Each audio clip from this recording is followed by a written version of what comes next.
Hello and welcome to the Life at Leyton podcast with me, Sarah Glanville, as your host. Here at Leyton UK, we know our people are more than just their job.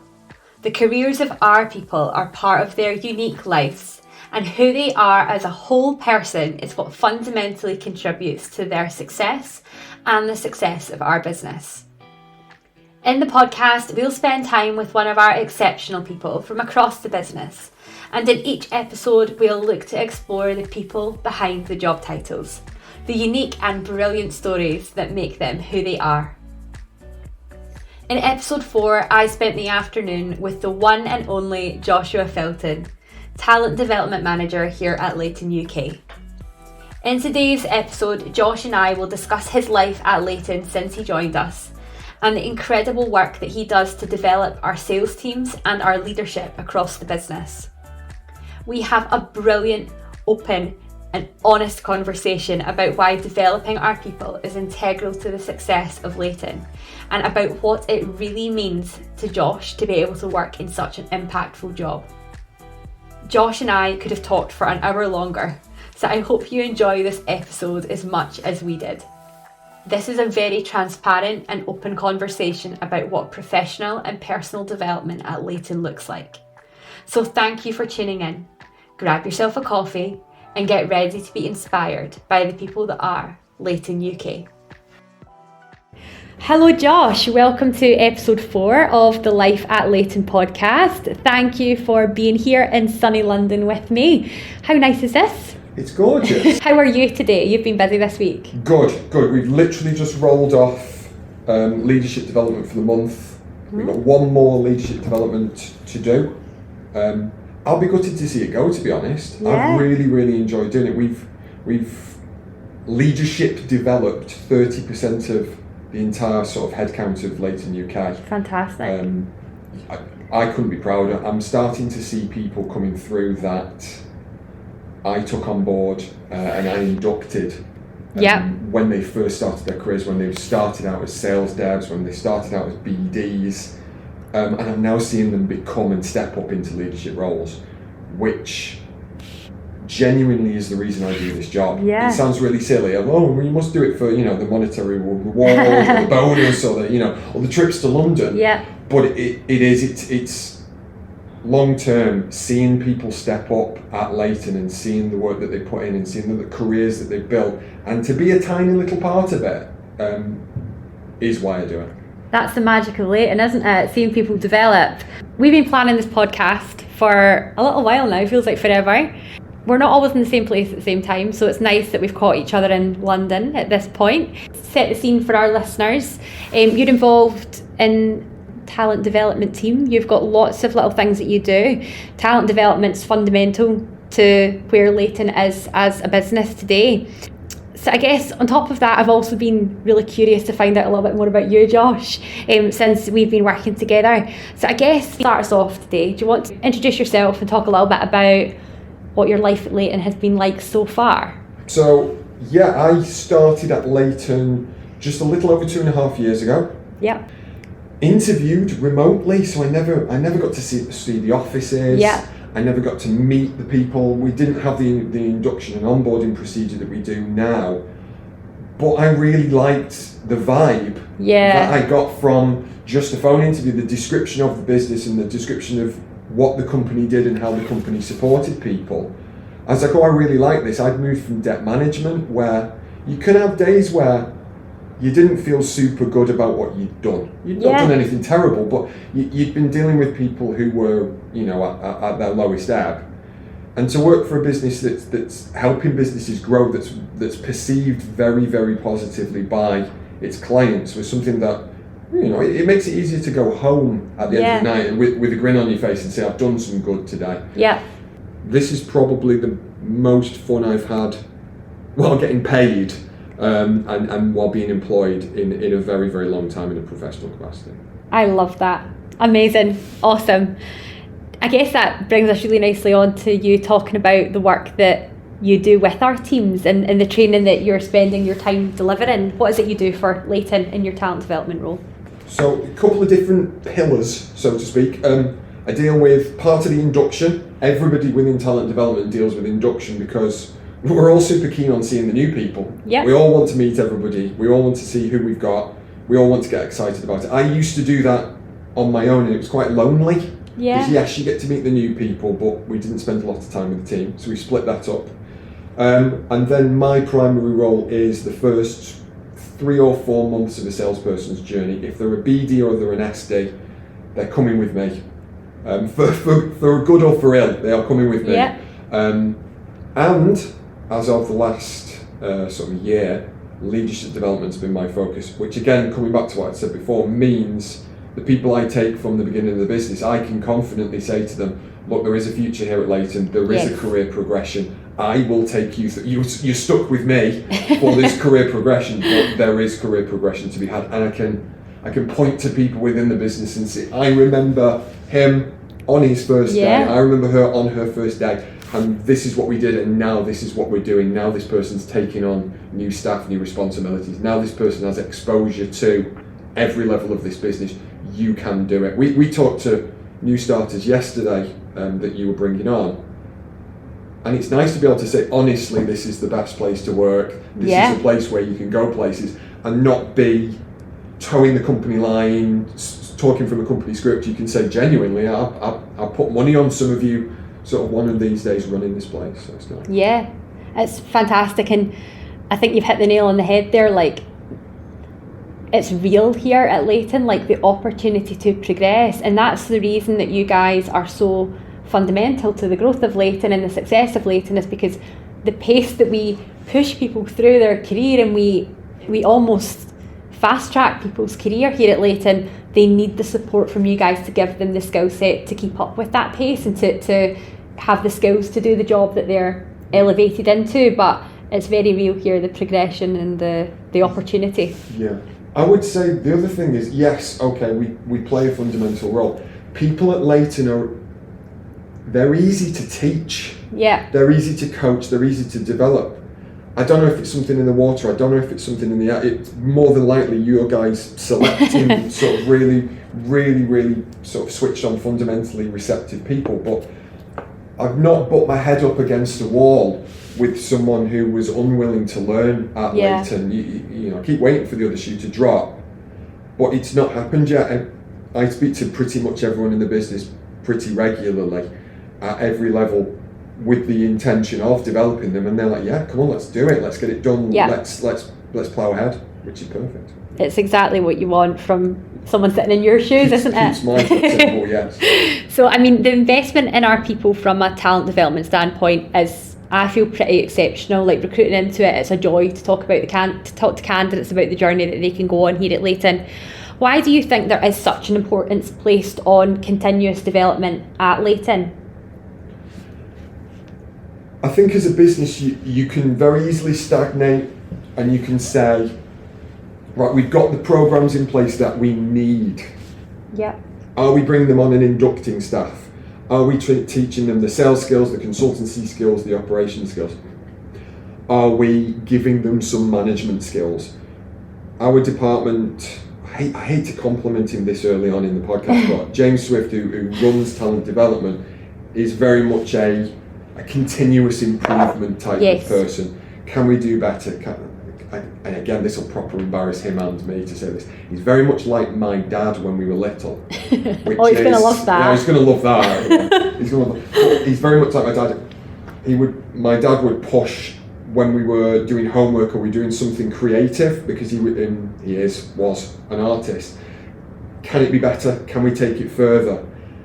And you sort of pick at the work that you've done with an eye for improvement, and I think that's lent itself very, very well to what we've got now at Leyton. Is we're never 100% happy with it. We love it, but we're always going, could it be better? Could it be more fun? Could it be more engaging? We do look at the feedback. This is the first business where I can honestly say every piece of feedback we've ever received, we've looked at, we've worried about it. Yes. And we've worked on it. If you've ever sent me something, trust that, as anonymous as it was, I thought about it long and hard, and I thought, can I do something about that? Could I improve that sort of thing? Which is, I think, is a strength of ours.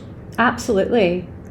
we invested a lot of money into these people, but they also invested hundreds and hundreds of hours of their time a month into working for a business. There needs to be something beyond your bog standard monetary compensation to work here, and they deserve a first class level of training and development. I don't know if we're a first class level of training and development. You are. But we will try until the day we close the doors to be that, whether whatever that means in the future, whether we end up in the metaverse or whether we go back to blackboards and chalk. It doesn't really matter, as long as it is the best thing for the people in this business. Yeah, you guys drive that. I think my experience so far of life at Leyton and what you guys add to my own journey here, the induction you guys put on for me, and the way that I see our candidates treated once they've come into the business and the opportunities given to them to develop it as a first class service, I would have to agree with that initial statement.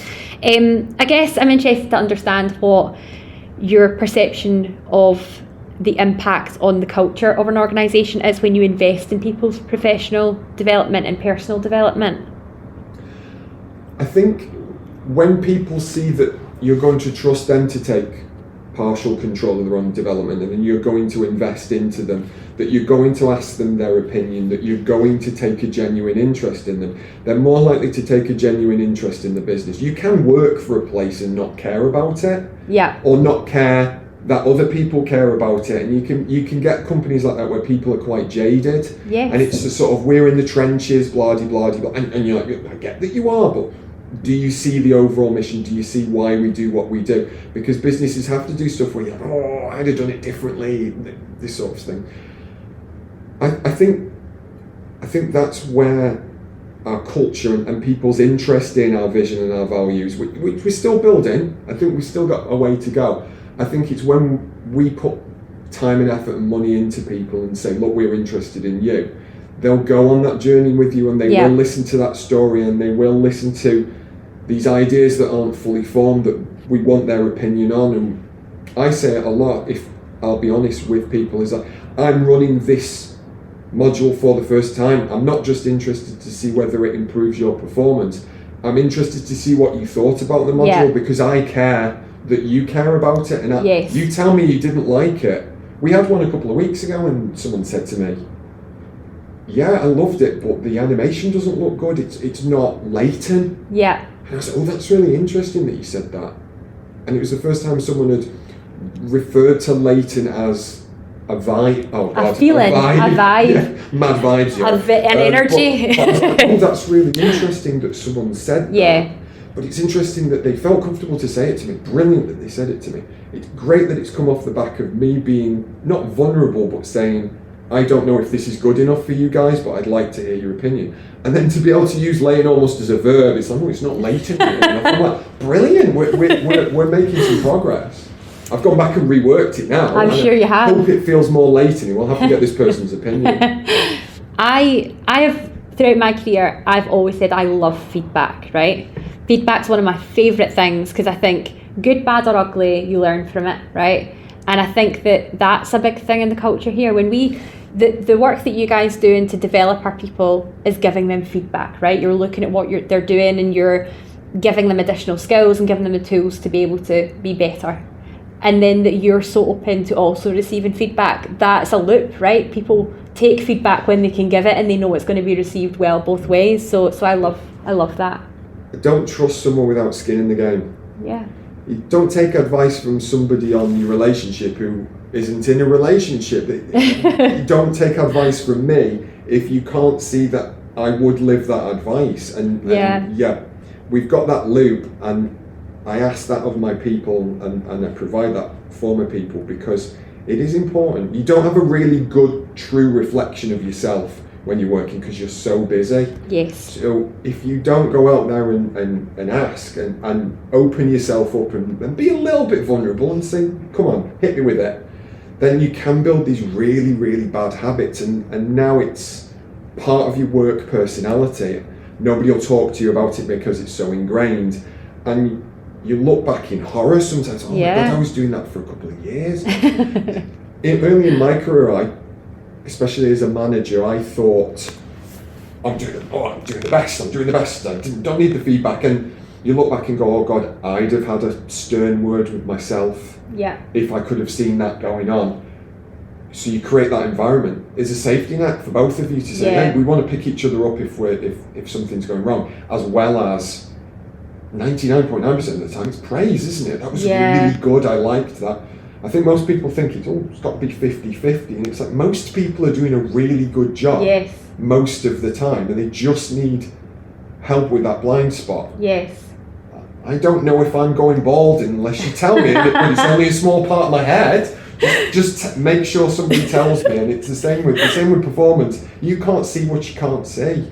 Totally. And you're doing a disservice to people if you, in a respectful, in a constructive, I've seen this thing, but I want to help you with it. Don't just tell me. Going back to the hair metaphor, don't just tell me, buy me a hat. Help me out with the comb over, like do something to help it. And the moment you start doing that, and the moment you're the first person to do that and to step up and say, I want the feedback, it becomes easier for that loop, like you said, to form, because people do trust that you do have their best interest in heart. That's the key word, isn't it? Trust, and building that trust and relationship. So you mentioned, obviously I know that you're always working to improve the training development that you do deliver for our sales teams, and also I know the induction gets looked at and tweaked after every induction, after the feedback comes in. So what is the exciting future projects that you are focusing on right now? What are you cooking up for us, Josh? Well, we've had requests, we've had interest in both our leadership development and our sales enablement programs, and the structures, not just myself, but the stuff that Julie Ellis does, the stuff that Claudia and the stuff that Katie provides to the UK is noticed across the Leyton business. We just like a bit of foreign travel, to be honest. We just like to go to the Spanish office or the American office, but it's been noticed. That's not just the work we've put in, but it's the way it's been received by the UK. But that's a testament to everybody who's been involved, that we're now getting a lot of the European sites saying, how do you do what you do? Can we emulate it? What would we need to do? Can we have some of this material? I think that will continue into the new year. I think the growth of the business, we've got another office in another site. Hopefully we'll be involved. We like to be involved. I love to be involved. I've done stuff with the Polish teams, Swedish team, German team, US, Canada, Casablanca, obviously, our cousins in Casablanca. Love doing it. You see a different perception from people. You see a different mind space, different headspace, a different way of working, all under the Leyton umbrella, which is, I take as much away from those conversations and those training sessions as I hope. They do. So that's probably something we're looking at. The second thing I think for us is something I'm definitely going to focus on, is making some of the stuff that we've got more accessible. And that's in terms of people's preferred approach to learning. Do you want to dip into something and just listen to a podcast? Do you want to watch a video? Do you want to read? Do you want to look at this in a long form way? And there's a tendency for us to try and fit it to the average intended user. And then if we've got opportunity to do so, broaden it out. We're keeping people in this business for longer, which means we're able to see what these people prefer over a longer period of time. I get to meet more people, and I get to see what they like and what they don't like, and they tell me what they like and they don't like. And we need to respond to that, and I think making the learning more accessible. We have a sales playbook. I want to make it better. We have a lot of video content. You and I produce an awful lot of video content. People certainly seem to look at it. I don't know if they like it. I'm going to keep doing it until people tell me to stop. So I think that's a big one. And the other thing is, and I don't think this will ever end, and I promise you I'm never going to stop doing it, is what we've got currently isn't ever going to be 100% targeted. It's close to 99.9% perfect or fit for purpose as it needs to be, and that's a job in itself. Reworking it, taking the feedback, looking at ways to improve it, and as the business changes, as the world changes around us as well, honestly the astronomical pace that Leyton moves at, like things just need constant rework. I think that you guys are perfectionists. You want to get it perfect. Curse, not a blessing. Is I was saying to my leadership guys today, I think one of my roles is if I can make people's jobs easier, never mind, this is a new skill, or this is a way of thinking that you've not thought of, but does it make something easier? And that's whether it's a mindset thing where it makes getting up in the morning on a high pressure day or switching off at the end of a stressful day easier in terms of the mindset stuff that we roll out. Whether it's a sales technique that makes it easier to convert, whether it's a management technique that makes, your day run smoother. A big one for me is, did it make it easier? This is never going to be anything other than a challenging job, whether you come in as a sales dev or whether you come in as an operations manager. But I can make it a bit easier. We can make it a bit easier. Yeah. And if you go, oh God, that was quicker, that was easier, that was simpler than I thought it was going to be, probably done my job. Yeah, amazing. You're doing an incredible job, Josh. Like, Cheers. Honestly, you really are. You and the whole talent development team. It is a team effort. I couldn't do what I do without most of these guys, because we all bring something different. Yeah. Before we had Julie, I was not very good at the things that Julie absolutely excels at. Yeah. If I didn't have Julie, I don't know how I'd report on what I was doing. Yeah. I don't know how I would contextualize it for senior leaders. I can't sit in a boardroom like Julie can and summarize something that I would talk about for 9 hours into a 5-minute punchy professional presentation. I can't do it because I can't sit still. Julie is the professional side of me, whereas I can run off like a bull in a china shop because we all work so well together and come back with an idea that she'll spin into gold, basically. So no, it is a testament to the team. And we do, God, he's going to hate this, we do have a really good boss. We do have a really good C-suite. You're going to say that louder so we can hear it. Sorry, Swift. But we do have a really good senior management team. I can talk to everybody on that team. They give me the time of day. Often they give me more than the time of day. They give me their opinions, their feedback, their patience. Yeah. And I've worked in places where I wouldn't even have been allowed near.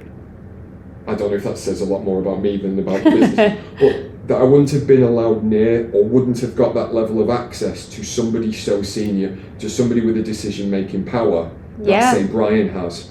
But every time I speak to Brian, I've got something from the conversation, and I don't feel like again, he can disagree, Brian, if you want, but I don't feel like I've wasted his time. I think we've both added value. Yes. And I would say that to anybody joining Leyton is these people aren't on pillars. Yeah. They might sit in offices that they might work a hell of a lot later than you, but they aren't unapproachable. They are there to, they're concerned as much as you are with the success of the business. Yes. Yeah.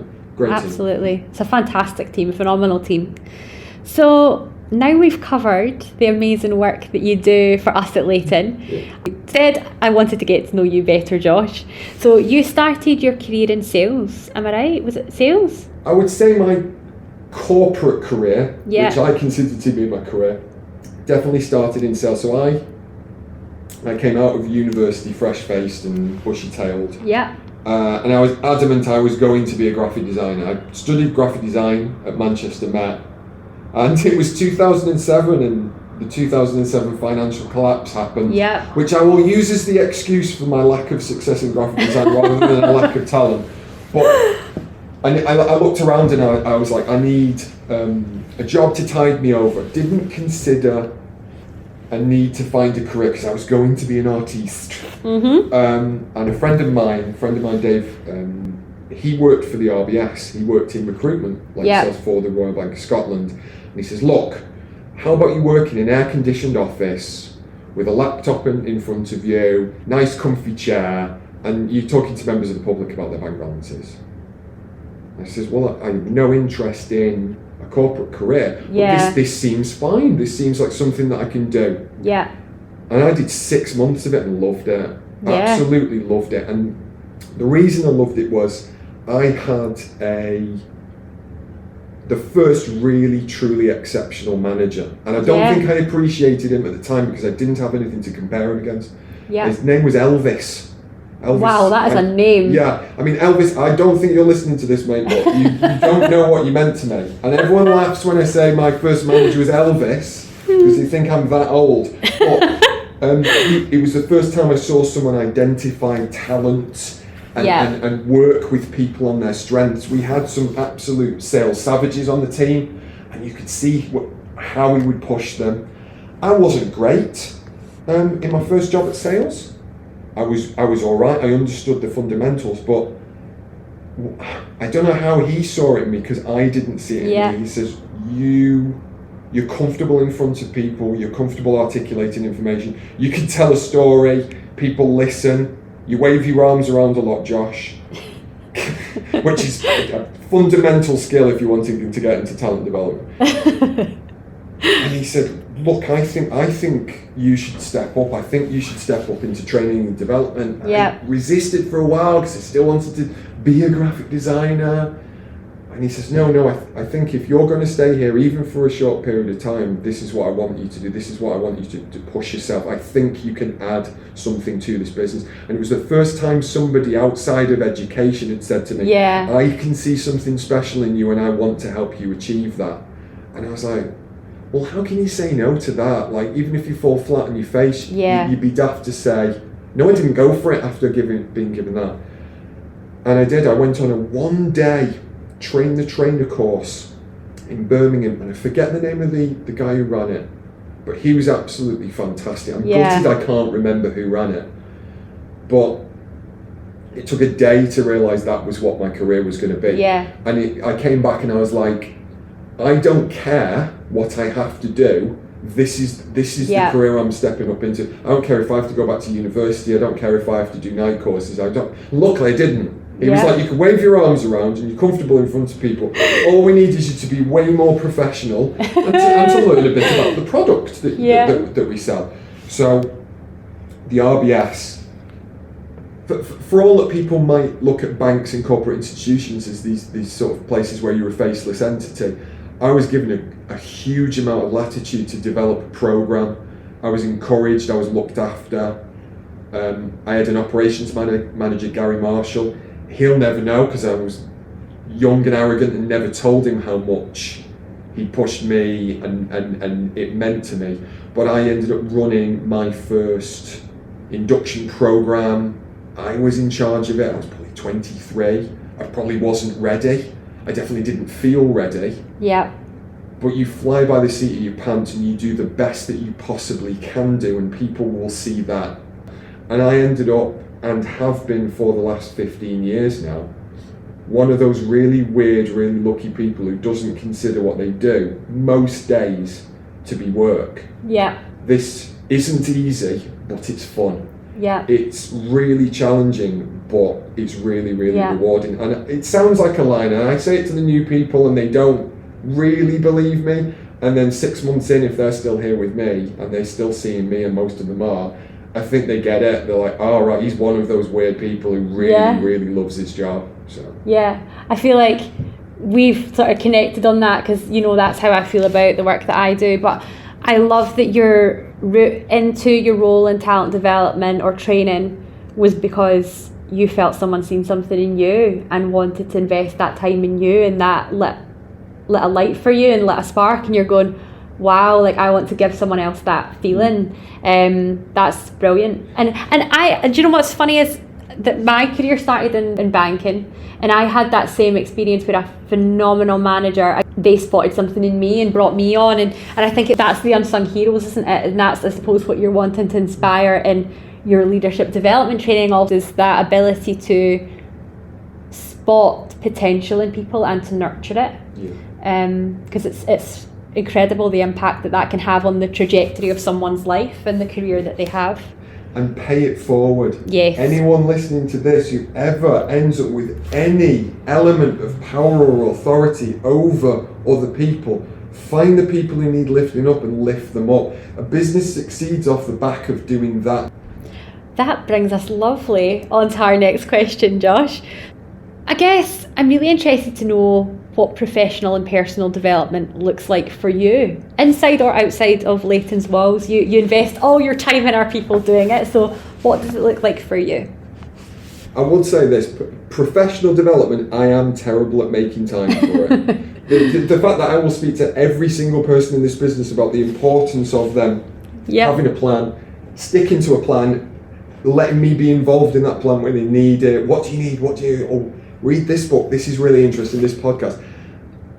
I have to be forced at gunpoint to take my time away from the business and say, right, this is what I'm going to do. This is my time. Yeah.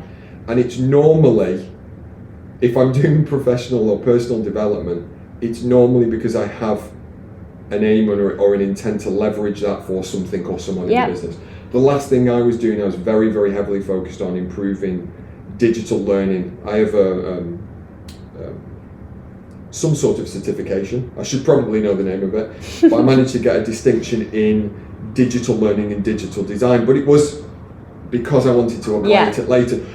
The last thing I did selfishly was just start reading more into less mental health, but more mental well-being. Being a mental health first aider, we got given the skills, but again, to leverage them at Leyton.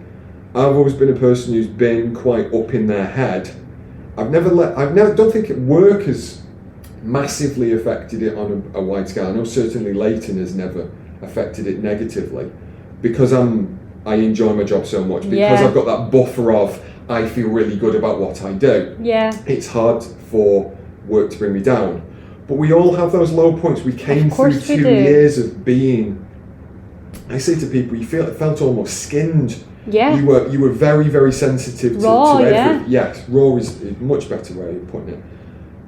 And you think, oh God, I hope it never happens again. But it doesn't have to happen again. You just have to have a bad week, a bad month, a bad year. And do you have the tools? On a personal level, I find one of the biggest things for me is I have creative outlets. I make stuff, I paint, I draw. I love that. I do little bit.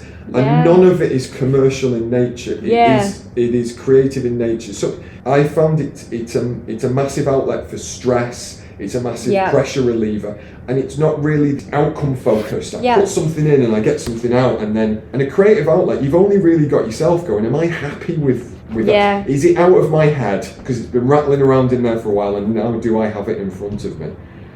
Go and find something that you don't mind doing creative, and do it a lot. And you'll be terrible, just like me, but you'll be happier. How many people are scared to fail? Do you know when it's they're scared?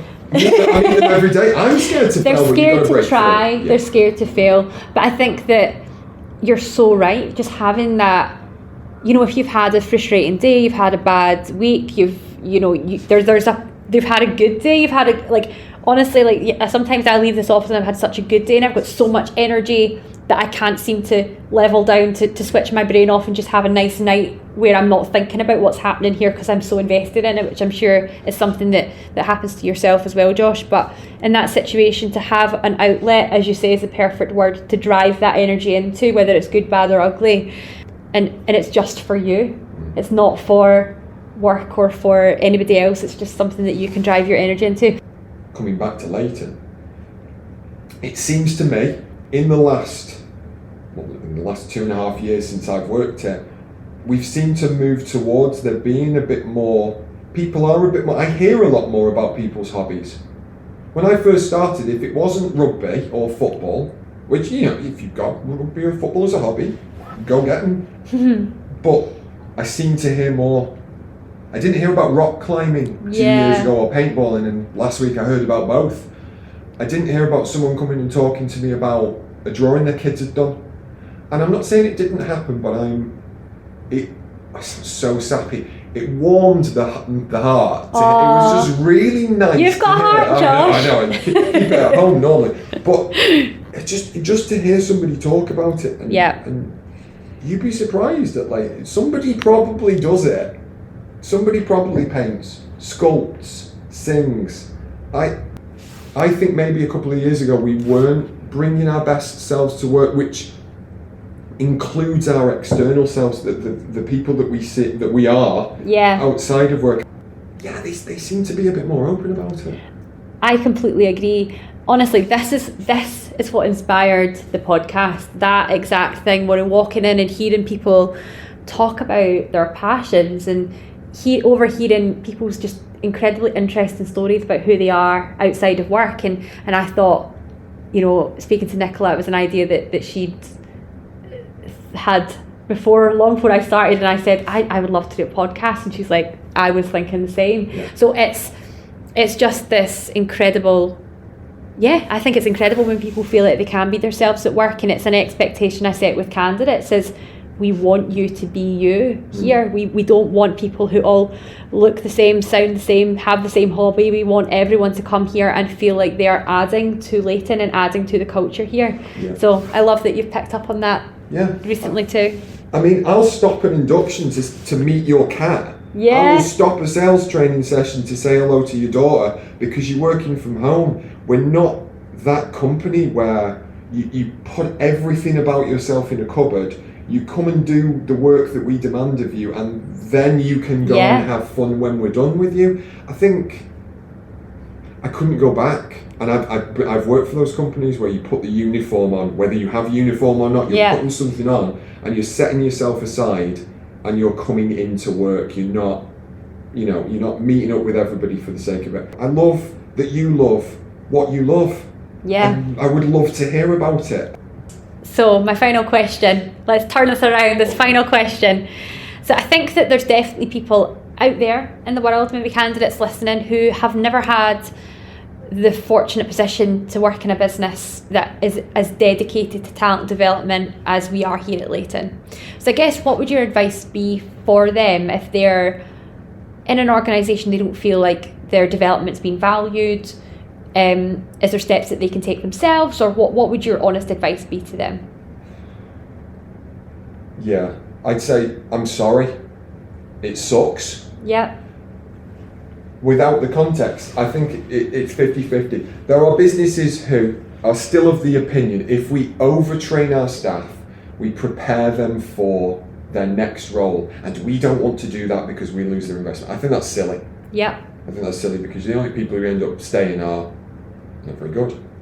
Yeah. And if you think you're in that type of business, if you think you're in a business where they are actively failing to invest in you because they think that represents a threat, then I hate to be the one to say it, but you need to get yourself on the job boards and you need to find yourself a new job, because that suggests to me a deeper rot within that business. Yeah. There is the flip side to that, and I've worked for businesses who are like, oh my God, we really want to. Yeah. But we don't have a person, we don't have talent development, or we had them, or we don't even know where to begin. I've worked for businesses where that's been the pitch of the job is, Josh, we want to invest in our people, we really do. You've got to come in and tell us how to do that and to do that for us. And they're just not at that stage yet. And people are sat there, and maybe in 6 months' time you'll find that some crazy madman with a beard turns up and starts to talk about talent development. But you can have the conversations with your managers now. Go and have a look, if you're listening to this, at the GROW model. It's a nice, simple way of laying out and articulating and mapping out what you need or what you think you need and where you think you need to go in order to achieve goals. Goals are 30% more likely to be achieved just if you write them down. Yeah. And then go and have a candid conversation with your manager and say, how do I expose myself to this type of information? Where can I go? Your manager's a fantastic resource. Yes, I know they're busy. They're working in an organisation without talent development. They're mad busy. But have that candid conversation with them and say, this is where I feel my gaps are. This is where I feel I want support. And try and get it from within your business. And if you feel you're in that type of business that just doesn't have the infrastructure but would love to do it and you're not getting it, don't hold it against them. We've all tried to grow businesses. We've all tried to do everything at once. And then the last thing I'd say is, the internet is absolutely phenomenal for people who have expertise. Yeah. Talking for hours about their expertise. I have learned how to code on a very, very basic level. Every skill I have in Excel, every project management skill, there is content that sits within training that I deliver to this day that I pretend I came up with, and it's because I watched the video and I was like, oh my God, that's really, really interesting. You can dig this stuff out if you want to look for it, but I'd say if you lay out flat using a grow model what you want to achieve, there's so much on the internet, there's so much on YouTube, there's so much you can look at in masterclass that it does feel daunting and you don't end up doing it. But if you lay it out flat and you say, I really need somebody to teach me about X, you can find that. Google's horrendous for trying to find something broad, but if you know what you need, it will give you 200 hours of the best people in the world talking about this. And don't pick your favourite in terms of your podcasts. Don't learn about leadership from just Joe Rogan and Jocko Willink. Learn about leadership from as many people as possible. I am who I am today because of 20 different managers. Named a few of them, but they can't all take the crown. They have to take it as a group. They have to. They collaboratively made me who I am. The teachers that I had, I could name teachers that were influential, but it was the fact that I was taught that was important. So if you think they're doing it on purpose, come and work for Leyton. If you think they're not doing it on purpose, come and work for Leyton in a bit. Get them to provide you stuff. There we go. That's what I was wanting to say. Yeah, long story short, we are taking CVs. You won't have to interview with me, don't worry, but you will get your sales training, we get your development, we will do that. But don't understand why a business is doing that, and then based on that take action. If you can't get to us. Amazing. Thank you so much, Josh. Thank you. Thank you for joining me for episode 4. Do you have anything else you want to mention? Did I ask anything I didn't ask you that you want to talk about? We could sit and talk here for days. I know, we've been talking for ages. But we both have to at some point in time go home. So no. If anybody wants to talk to me about this stuff, reach out to me on LinkedIn. You'll be the only person on the planet who's not reaching out to me to try and sell me something. And the fact that you just want to talk to me or mean I'll give you some of my time. My time is not that valuable. I have a lot of it. If I'm not painting, I'm training. And if I'm not training, I'll speak to you. If you want career advice, such as my advice is, if you want to talk about whether I really believe the things I've just said, then please do so. And, link in with Leyton. If you're interested enough in Leyton that you're listening to this podcast, have a look. We've got some cool people here and they talk about the cool stuff that they do all the time. So, give us a look. Other than that, hopefully we'll see you soon on an induction. Yeah, fingers crossed. Hopefully we do. Fantastic, Josh. That was awesome. And thank you to everyone listening at home. We really appreciate you. Thank you, guys. So we're going to be back in 2 weeks' time with our 5th episode. There is no stopping us now. We're on a roll. Until then, if you are one of the members in our talent community and you are interested in finding out more about what the future might look like at Leyton, please reach out to one of us here in the talent acquisition team. I'll put my contact details in the description below, or check out our careers page for the roles that we have live currently. We'll be back in a few weeks. Thanks again, Josh, for sharing your story, and thank you all for listening. This has been episode 4 of the Life at Leyton podcast.